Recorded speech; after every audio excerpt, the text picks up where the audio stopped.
Hi guys, আজকে আমার ছেলেকে আমি মাছ খাই কী করে সেটা দেখাবো। তো আজকে 2-3 দিন ধরে খাওয়াচ্ছি, আমি 3 দিন ধরে আজকে নিয়ে খাওয়াচ্ছি। ডাক্তার বলেছিল যে ওর 7 মাস যতক্ষণ কমপ্লিট হয়েছে তোকে জ্যান্ত ছোট জিওল খাওয়াবেন। তো মাছটা খাওয়ানো স্টার্ট করেছি, তো তোমাদের সাথে সেটাই শেয়ার করব। কারণ মাছ ডাক্তার যেরকমভাবে বললো মাছ আমিষ ওর শরীরে এখন দরকার। বিভিন্ন পরিমাণে প্রোটিন খাবার জ্যান্ত জিওল মাছটাই শুধু 1 বছর পর্যন্ত খাওয়াতে বলেছে, অন্য কোনো মাছ খাওয়াতে বলেনি।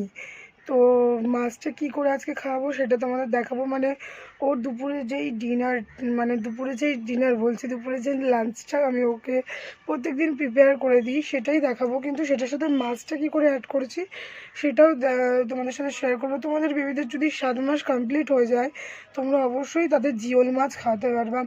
ডাক্তার অনেক কিছু বলেছে, সেইটা নিয়ে একটা আলাদা ব্লগ দেবো, মানে যেটা আমি পুরোপুরি জানি না, আর ডাক্তার না বললে আমি সত্যিই জানতাম না। আর আমি এখন মানে বাবুকে আগা করে যে ডাক্তারের সাথে দেখায় সেই ডাক্তারের সাথেই কনসাল্ট করে এসেছি কালকে। আমাকে অনেক কিছু টিপস দিয়েছে, যেমন দিনকে দিন পাপার ওয়েটটা একদমই বাড়ছে না। তা কালকে এমন কিছু টিপস দিল, মানে কালকে না 3 দিন আগে এমন কিছু টিপস দিয়েছে যেগুলি যেন খুব উপকার হয়েছে। তো আমি তো আমার ছেলের সেগুলি অবশ্যই স্টার্ট করছি, তোমরাও তোমাদের বেবির 7 মান্থ প্লাস হলে অবশ্যই ট্রাই করতে পারবে। আমার ছেলের তখন 9 মান্থ প্লাস, 7 মান্থ প্লাস থেকে স্টার্ট করতে পারতাম, কিন্তু আমি সেইগুলি করিনি, আমার সেইগুলি ভুল হয়েছে। অনেক কিছু টিপস দিয়েছে, কলা ডিম মানে কিভাবে খাওয়াতে হবে একটা গাইডলাইনের মধ্যে উনি আমাকে ফেলে দিয়েছেন। আর সবথেকে যেটা উনি আমাকে সাজেস্ট করেছে, যেটা আমার খুব ভালো লেগেছে, আমি যেমন ওকে নেস্টাম খাই, সেরেলাক্স খাই, যেটা সব মারাই খাই থাকে, এইটা খাওয়ানো বাচ্চাদের উচিত না। যদি বলো কেন উচিত না, এখন থেকেই যদি বাচ্চাদের আমরা বাড়ির খাবারে অভ্যস্ত না করি, বাইরের খাবার স্টার্ট করি, দেন কিন্তু ওরা মানে পরে কোনোভাবেই ওরা বাড়ির খাবারে অভ্যস্ত হবে না।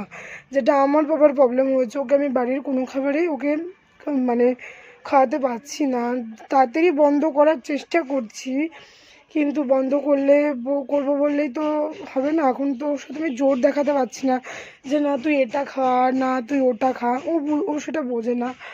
তো আস্তে আস্তে আমি সরাবো, বাড়ির অনেক খাবারের টিপস দেবো, পরেও দেখাবো তোমাদের, মানে করে যে ভিডিও দেবো তোমাদের, যাতে তোমরা ইজিলি আরও বুঝতে পারো যে কী কী খাওয়ানো উচিত, কী কী খাওয়ানো উচিত না।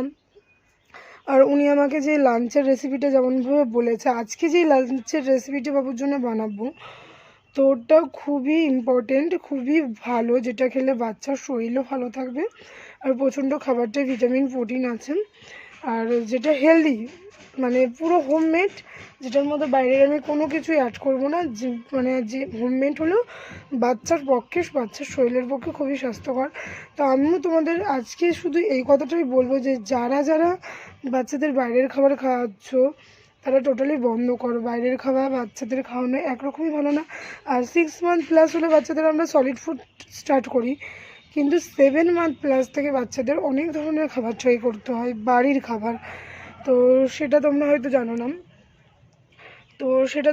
না, আমিও জানতাম না, আমিও ভুল করেছি। তা আমি বলবো, আমি যেই ভুলগুলি করেছি তোমরা যেন কেউ সেই ভুলগুলি করো না।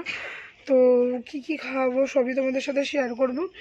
আর আজকে ওকে জ্যান্ত মাছ খাইয়েছি, আবার বলছি, সেই মাছটা কেমনভাবে খাইয়েছি সেটাও তোমাদের সাথে অবশ্যই আমি শেয়ার করব।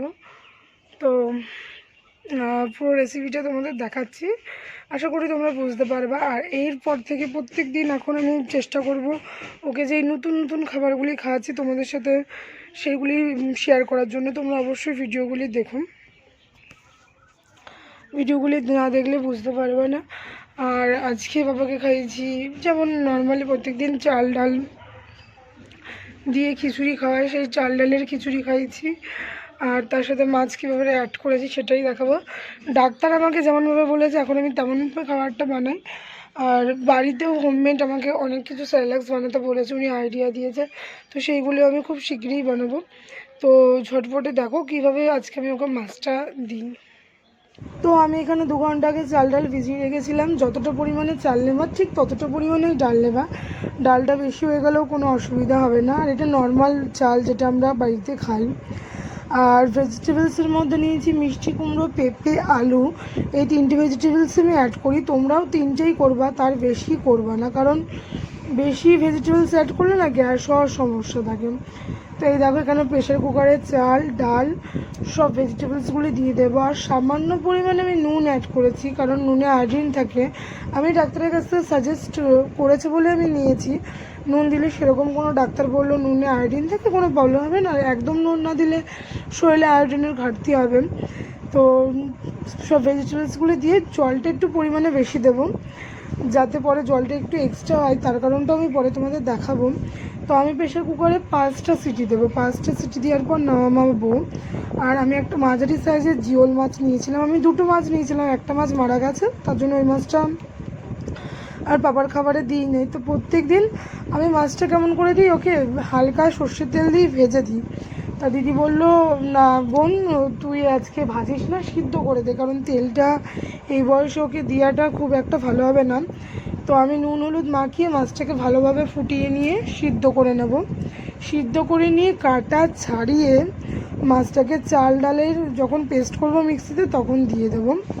এই দেখো এই সবজিগুলি মিক্সির জারে নিয়ে নিয়েছি, আর এই যে মাছটা নিয়ে নিয়েছি, এই মাছটা এখন মিক্সিতে দিয়ে দেবো। আর এই ডালের যে এক্সট্রা জল দেখছো না, এটা পরে খাবারের সাথে আমি মিশাবো, যাতে খাবারটা খুব গাঢ় হয়ে যায়। এই ডালের জলটা মিশিয়ে দিলে পুরো জলটা পাতলা হয়ে যাবে খাবারটা।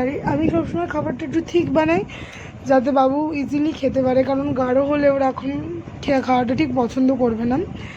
তো এই দেখো এরপরে খাবারটা আমি 2 ভাগে ভাগ করেছি, একটা এখন খাওয়াবো আর একটা 3 থেকে 4 ঘন্টা পর খাওয়াবো। মানে একটা 12টায় খাওয়াবো আর একটা 3:30টায় খাওয়াবো। তো যেই খাবারটা পরে রাখবো ওটা একটা ঠান্ডা জলের পাত্রর মধ্যে দিয়ে তারপরে রাখবো, যাতে খাবারটা অনেকটাক্ষণ ভালোভাবে থাকে। এই দেখো জলের বাটির মধ্যে খাবারটা বসিয়ে একটা ফুটো ফুটো ঝুড়ি দিয়ে আমি ছেঁকে রাখবো। তো এরকম করে লাঞ্চটা এখন আমি প্রিপেয়ার করছি, তোমরাও এরকমভাবে করতে পারো।